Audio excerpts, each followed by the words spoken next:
السلام علیکم ورحمۃ اللہ وبرکاتہ۔ سعودی عرب میں ایک لڑکی کی شادی تھی۔ مغرب کی نماز کے بعد اس کا میک اپ وغیرہ کیا گیا جیسا کہ دلہن کو سجایا جاتا ہے۔ اسی اثناء میں اس لڑکی نے عشاء کی اذان سنی۔ اس نے نیچے جانے سے پہلے عشاء کی نماز پڑھنا مناسب سمجھا۔ لڑکی نے اپنی ماں سے کہا کہ میں وضو کر کے نماز پڑھنے لگی ہوں، تو لڑکی کی ماں حیرت سے اسے دیکھتے ہوئے بولی، کیا تم پاگل ہو؟ مہمان تمہیں دیکھنے کے لیے انتظار کر رہے ہیں، اور تمہارے میک اپ اور بناؤ سنگار کا کیا ہوگا؟ یہ تو سارا پانی سے دھل جائے گا۔ میں تمہاری ماں ہوں اور تمہیں نماز نہ پڑھنے کا حکم دیتی ہوں۔ اور کہا، واللہ اگر تم نے ابھی وضو کیا تو میں تم سے ناراض ہو جاؤں گی۔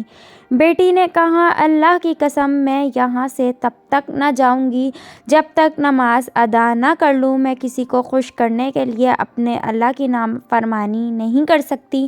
اس کی ماں نے کہا، مہمان تمہیں میک اپ کے بغیر دیکھ کر کیا کہیں گے؟ وہ تمہارا مذاق اڑائیں گے اور تم کو کسی کو بھی اچھی نہیں لگو گی۔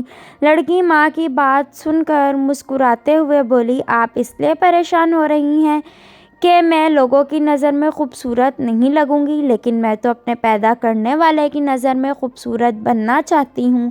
لڑکی نے وضو کیا، جس کی وجہ سے اس کا سارا میک اپ اتر گیا، لیکن اسے میک اپ خراب ہونے کا کوئی افسوس نہ تھا اور نہ ہی لوگوں کے اچھا برا کہنے کا کوئی خیال تھا، کیونکہ اسے لوگوں سے زیادہ اپنے اللہ سبحانہ و تعالیٰ کے سامنے سرخرو ہونا تھا۔ اس لیے نماز شروع کی اور حالت سجدہ میں وہ لطف پایا جو بہت کم لوگوں کو نصیب ہوتا ہے۔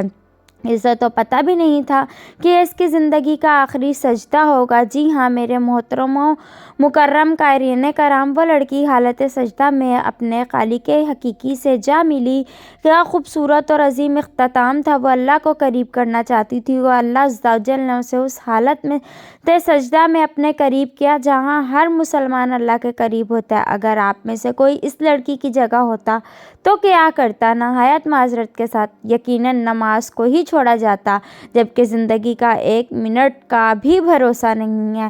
اگر میں اور آپ اللہ کو راضی کرنا چاہتے ہیں تو سب سے پہلے فرمانبرداری اسی کی ہے۔ دنیا کے کاموں کا بھی انکار نہیں کیا جا سکتا، پر دنیاوی کاموں کے لیے اللہ کو، جس نے پیدا کیا اور مارے گا اور پھر دوبارہ زندہ کرے گا، بھول جانا سب سے بڑی بے وقوفی